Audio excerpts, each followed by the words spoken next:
திமுக ஆட்சியில் பாதிக்கப்பட்ட விவசாயிகள் யாரும் திமுகவிற்கு வாக்களிக்க வேண்டாம் என தமிழக விவசாயிகள் பாதுகாப்பு சங்க நிறுவன தலைவர் ஈசன் முருகசாமி தெரிவித்துள்ளார். திருப்பத்தூர் மாவட்டம் வாணியம்பாடியில் தமிழக விவசாயிகள் பாதுகாப்பு சங்க நிர்வாகிகள் ஆலோசனை கூட்டம் நடைபெற்றது. இதில் கலந்து கொண்ட தமிழக விவசாயிகள் பாதுகாப்பு சங்க நிறுவனர் ஈசன் முருகசாமி விவசாயிகளிடம் ஆலோசனை மேற்கொண்டார். பின்னர் செய்தியாளர்களிடம் பேசிய அவர் 2021ஆம் ஆண்டு விவசாயிகளுக்கு திமுக 83 வாக்குறுதிகளை அளித்ததாகவும் அதில் 10 கோரிக்கைகள் தான் நிறைவேற்றப்பட்டிருப்பதாகவும் குற்றம் சாட்டினார். மேலும் விவசாயிகளுக்கு சொந்தமான 1 லட்சத்திற்கும் அதிகமான நிலத்தினை முதலமைச்சர் அபகரித்திருப்பதாக குற்றம் சாட்டிய அவர் திமுக ஆட்சியில் பாதிக்கப்பட்ட விவசாயிகள் யாரும் திமுகவிற்கு வாக்களிக்க வேண்டாம் எனும் பரப்புரையை முன்னெடுத்திருப்பதாக தெரிவித்தார். 2021 ஆட்சிக்கு வரும்போது நாங்கள் வந்தால் விவசாயியுடைய அனைத்து கடன்களையும் தள்ளுபடி செய்வோம்னு சொன்னாங்க.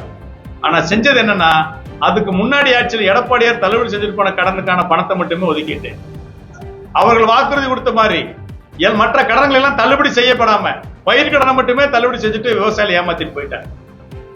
கடந்த 5 ஆண்டுகளாகவே தமிழ்நாட்டில் விவசாயிகள் கடுமையான விலை வீழ்ச்சியால் பாதிக்கப்பட்டிருக்கிறது. எந்த பொருளுக்குமே விலை கிடைக்கல. கொஞ்சம் விலை கிடைச்சிருச்சுன்னா உற்பத்தி பாதி குறைஞ்சு போயிருது. பருவநிலை மாற்றம், காலநிலை மாற்றம் கடுமையாக விவசாயிகளை பாதித்திருக்கிறது. ஆக விவசாயிகளுக்கு வருமானம் இல்லை, விவசாயிகள் வாங்கின கடனை கட்ட முடியல, கடன் மேல கடன் வாங்கிட்டே இருக்கிறோம். ஆக இன்னைக்கு கடன்கள் பூரா சேர்ந்து கிடக்குது. விவசாய நிலங்கள் அபகரிக்கக்கூடிய சூழ்நிலை உருவாயிருக்கு. இந்த சூழ்நிலையில கூட விவசாயிகள் கடன் தள்ளுபடிங்கிற வாக்குறுதியை கூட இவர்கள் கொடுக்கவில்லை.